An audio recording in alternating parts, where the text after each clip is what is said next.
Estás escuchando Tras la Noticia con Cady Roque. Bueno, que están de regreso en nuestra segunda media hora en Tras la Noticia, y desde luego el tema de Cuba sigue siendo un tema de prioridad, y precisamente pues para comentar sobre la problemática cubana, pero también darle un vistazo, ¿no?, a la región y a buena parte del mundo. Me complace, como todos los viernes, tener a el analista político, director del tanque de pensamiento Patria de Martí, Julio Schilling. Buenas tardes, Julio, y bienvenido nuevamente. Buenas tardes, querida Cari. Como todos los viernes, es un gran placer estar contigo, con el gran equipo radio y televisión Martí, y sobre todo con esta audiencia grande que tiene Tras la Noticia. Indudablemente la situación que se generó, y ya vamos para casi ahorita un mes, prácticamente el 11 de julio, estamos a 30, le ha dado la vuelta al mundo, ha generado todo tipo de reacciones, debates insospechados hasta en España. La calle se ha pronunciado, se han pronunciado en muchos países. El senador Menéndez logró una coalición muy importante con un grupo de países, muchos de ellos escapados del campo socialista cuando cayó el bloque soviético. Por otro lado, han habido aportes de resoluciones bipartidistas, pero indudablemente aquí hay una realidad. Hasta dónde todas estas acciones pueden forzar a una dictadura a bajar el tono de la represión que todavía a esta altura continúa la cacería de brujas. Los cubanos, a través de Radio Martí, han hecho sus denuncias desde la isla. Yo he tenido el placer de conversar hace un par de días con la periodista independiente y colaboradora de Cibercuba. He conversado con otros opositores, pero la cacería de brujas continúa. ¿Hasta dónde? Porque hasta la Unión Europea ha demandado la libertad de los manifestantes detenidos. Se han producido declaraciones muy fuertes, como la del Movimiento Cristiano Liberación, donde piden que Cuba sea excluida total y absolutamente de todo evento internacional. Dame tu criterio de esta bola de nieve que, como yo le llamo, ya salió de las fronteras de Cuba, salió de la juventud cubana y se ha convertido en titulares como, por ejemplo, la propia Camila Cabello, una joven cubana de padre mexicano, en uno de los shows más vistos en la televisión norteamericana, pues ha explicado y explicó la situación del por qué los cubanos piden patria y vida, no piden comida, no piden jeringuillas, no piden medicamentos, sino libertad, porque como bien se sabe, cuando se vive en libertad, se tiene derecho que allá esos cubanos no tienen. Me gustaría un análisis tuyo. Como no, querida Cari, la historia son procesos, Cari. Son como cuando vemos el mar, olas que vienen, y estamos ante, y esto lo digo responsablemente, después de el levantamiento popular que se inició el 11 de julio, ese glorioso domingo, esto representa un antes y un después en la gran lucha por la libertad de Cuba. estamos viendo este movimiento en todas las esferas, dentro de las propias filas de la dictadura cubana, en cuanto a las misteriosas muertes de personas allegadas que tienen la clara intención de, por un lado, promover el terror dentro de las instituciones oficialistas y, por otro lado, anular toda posibilidad, cosa que no le va a ser posible, porque, o sea, se han concentrado. Mira, la deficiencia de la contrainteligencia castrista quedó en evidencia con el levantamiento popular cubano ese domingo, en cerca de 50 localidades. Ahí quedó probado que no son inmutables. Entonces, de pronto hay miles y miles y miles de personas en la oposición que, sin tener una dirección, un señalamiento político formal, tienen la responsabilidad ciudadana. Son ciudadanos de la libertad, soldados en una lucha por la libertad que es irreversible. Entonces, tú has mencionado personas que no están conectadas con activismo político, tanto dentro de Cuba como fuera de Cuba, y sin embargo, ahora sí lo están. En cuanto a este tipo de campaña de terror, eso va a continuar, Cari, va a continuar, porque solo por el terrorismo de Estado es que siempre se han logrado mantener en el poder, y ahora, pues más que nunca, se ven obligados a eso. Pero por supuesto que se paga un precio de ir, por un lado, de manera intramuros, incrementar las fuerzas contestatarias dentro de Cuba, tanto de ese valiente pueblo, 90% jóvenes nacidos cautivos, y dentro de las propias instituciones que, si bien por años sirvieron a la represión, muchos de ellos se están dando cuenta y están buscando una reconciliación con la historia.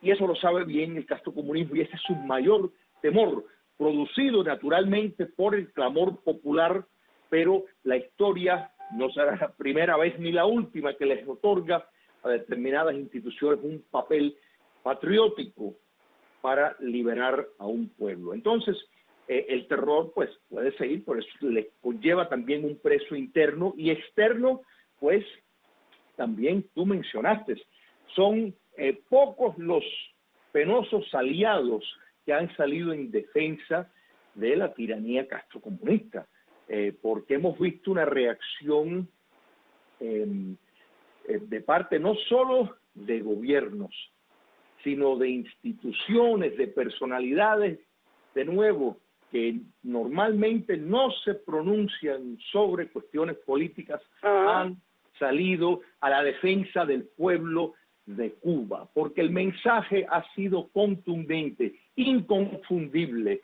No hay manera que el castrocomunismo, que ha hecho una historia, una industria de mentir, de falsear las cosas, no pueden falsear ese eco retumbante exigiendo libertad, exigiendo abajo el comunismo.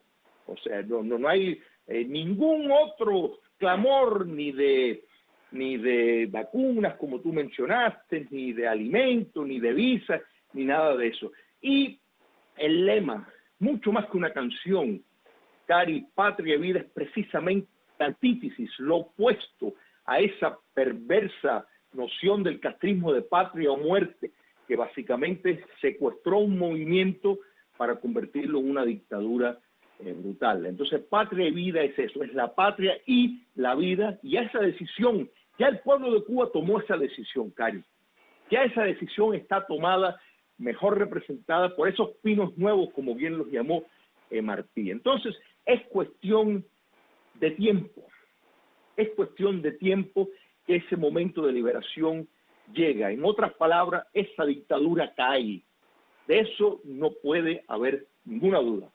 Ahora, hay algo que me llama la atención, porque indudablemente todo esto es un conjunto de acciones que desde luego han tomado, como bien te decía, un nivel internacional, pero ahora el régimen castrista ha agudizado la represión contra dos sectores muy vulnerables, las mujeres cubanas y los negros cubanos.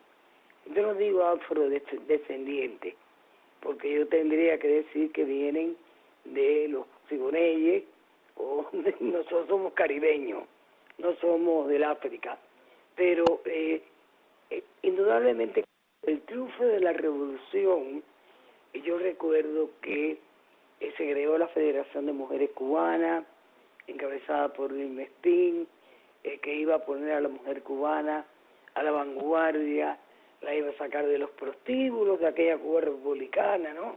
Pero bueno, yo la viví y es como todo. Había, como en todos los países del mundo, señoras de la buena vida, y las había que no pertenecían a ese estrato social, y el negro cubano pues iba a ser nuevamente liberado y sacado de las cadenas del racismo que había en Cuba. Toca la casualidad de que hoy por hoy se denuncia que las dos comunidades o dos sectores mucho y muy golpeados son los negros cubanos y las mujeres. Tu lectura hasta dónde. Y otro bofetón que se le dio a ese régimen con el levantamiento popular fue el cacareado discurso generacional del hombre nuevo. El hombre nuevo se frustró por el camino porque ellos lo frustraron con su ineficacia, pero también en el exterior, en los distintos eventos que hemos podido ver, pues indudablemente hemos visto segundas y terceras generaciones, y me gustaría que me hicieras como una especie de brevario, de perfil de todo esto que te he dicho. Mi querida Cari, tú acabas de enumerar factores radiográficos que explican el colapso inminente del castrocomunismo. Primero, uno de los pilares de la cual ellos siempre dependieron era el negro cubano, con enormes falsedades, o sea, mintiendo sobre la historia de que si Cuba, cuando Cuba tuvo un presidente negro, cuando los negros cubanos formaron parte de ese gran ejército de libertadores, pertenecían al gobierno cubano. O sea, esto ha sido una de sacar de contexto la realidad, cuando nunca se puede perder de vista. Y si colocamos, por ejemplo, Cuba republicana con los Estados Unidos y otros países, Brasil, otros países que tienen una población negra, vemos que el negro cubano estaba mucho mejor en términos de derechos civiles que en los Estados Unidos, que en Brasil y otros países. Así que eso es un gran descaro, una falsedad. Pero no obstante de eso, bueno, de eso se basaron. Ellos supuestamente lo hicieron, inventaron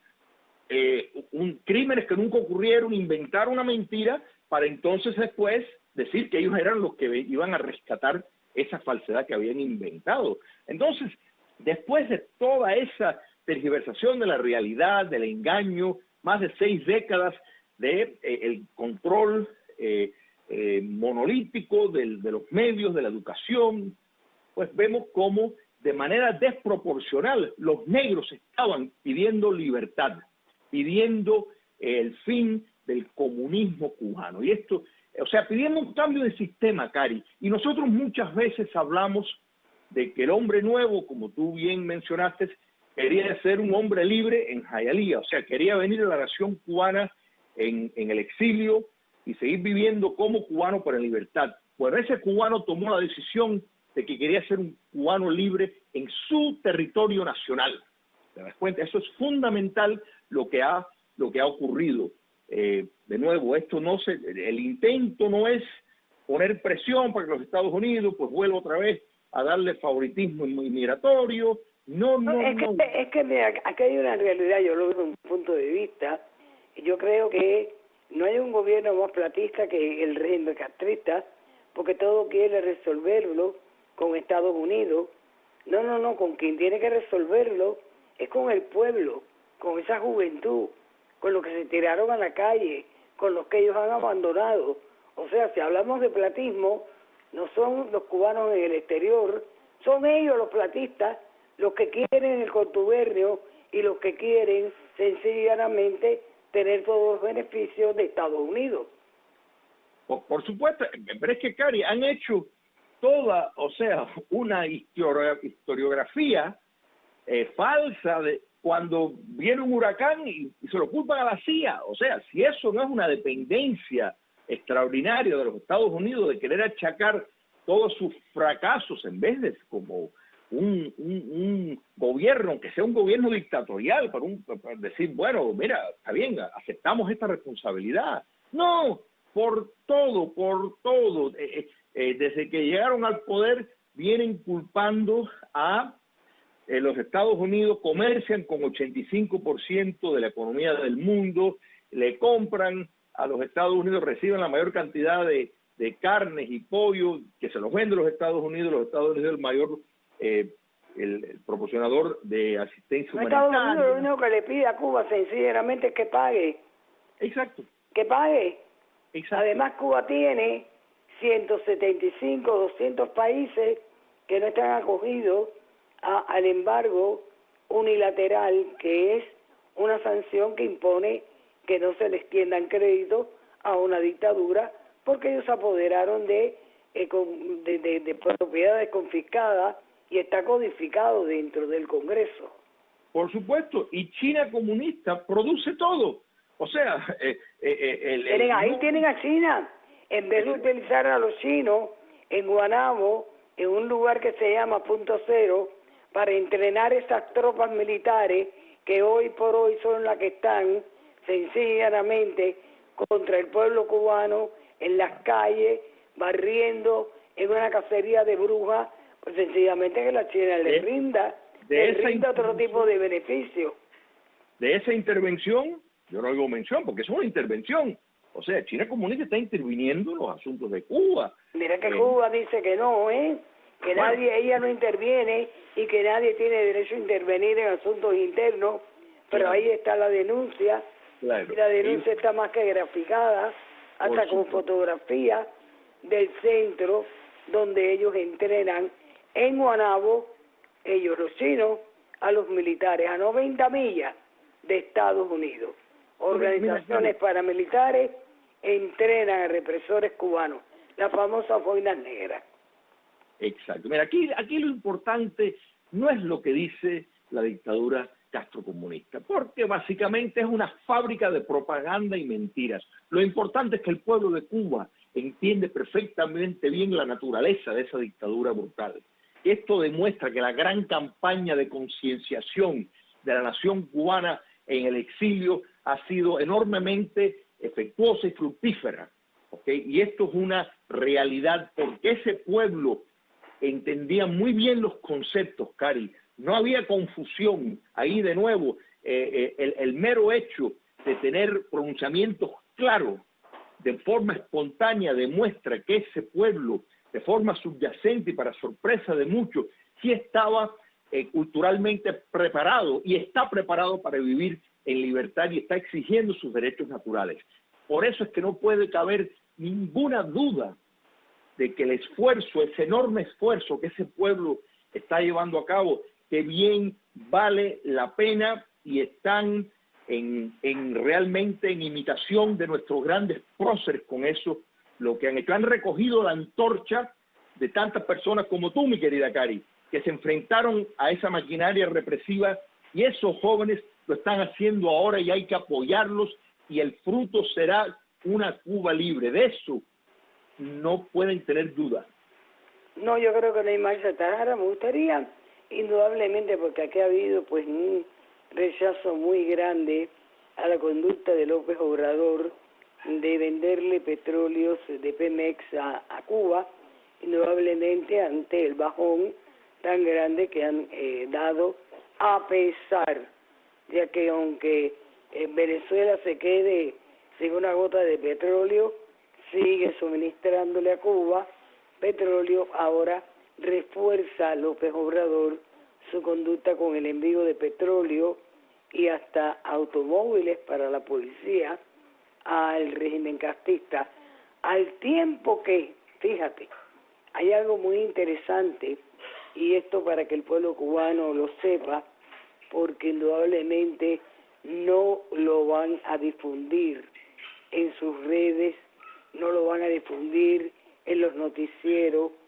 La japonesa Keiko Fujimori tenía mucha razón con relación al futuro de Perú y Pedro Castillo, porque ha elegido a Guido Bellido como su jefe de gabinete. ¿Quién es este señor? Seguidor de marxistas, Perú Libre, Vladimir Cerrón, admirador de las dictaduras de Cuba, Venezuela, y que no pudo postularse a la presidencia. Este era el hombre que Keiko Fujimori sabía que iba a gobernar verdaderamente en Perú. Y digo esto para cuando la televisión Telesur y los canales cubanos empiecen a hablar del apoyo solidario del hermano pueblo peruano, sepan que detrás de Pedro Castillo está la figura de un hombre que fue admirador de Sendero Luminoso y fundador del partido marxista Perú Libre. Dame tu criterio. Primero, mira, en cuanto a lo de México, Cari, nosotros hemos mantenido siempre un claro señalamiento del papel ideológico, de la afinidad con el socialismo de López Obrador. O sea, pese a tener ciertas expresiones, particularmente con la administración previa de cierta posición, el hecho de que él, con los carteles de la droga, ha tenido básicamente una política de mutismo, y todos sabemos que los carteles de drogas de México están vinculados al tráfico de droga que viene desde la FARC y desde Venezuela, la colonia cubana, y lo que eso representa como entrada de dinero para el castrocomunismo no es de sorprender ni la reacción de él, ni la de Putin, ni la de China comunista. En cuanto a Perú, esto es un ejemplo más, y por supuesto que Keiko Fujimori estuvo clarísima. Su padre derrotó a los marxistas de Sendero Luminoso y Abigail Guzmán. Correcto. Y esto son lecciones para esa Cuba libre que viene, que movimientos subversivos no se pueden permitir a que compitan en procesos democráticos, porque no son demócratas. Entonces, la democracia, de nuevo, no es una invitación a la muerte. No se puede permitir personas que no van a respetar las reglas. Efectivamente, Julio, y el tiempo se me viene encima. Por eso, los cubanos que salieron en julio a la calle gritan patria y vida, porque lo que quieren es libertad y vida, porque no quieren muerte, no quieren senderos luminosos, no quieren paramilitares, no quieren el destino de Colombia, que está a punto de caer y es la joya de la corona. Quiero darte las gracias, Julio, por haber estado con nosotros. La invitación latente para que todos los viernes a las 1:30 de la tarde tus análisis aquí en Tras la Noticia. Gracias, Julio. Con Julio Chilin, pues me despido en la tarde de hoy, el domingo 30 de julio, fin de semana, fin de mes. Muchísimas gracias a Danilo Fuentes Cortés, en la asistencia técnica, Jaime Almiral, en la producción, y desde luego regresamos el lunes y regresamos con más, si Dios quiere, y todo lo puede. Muy buenas tardes.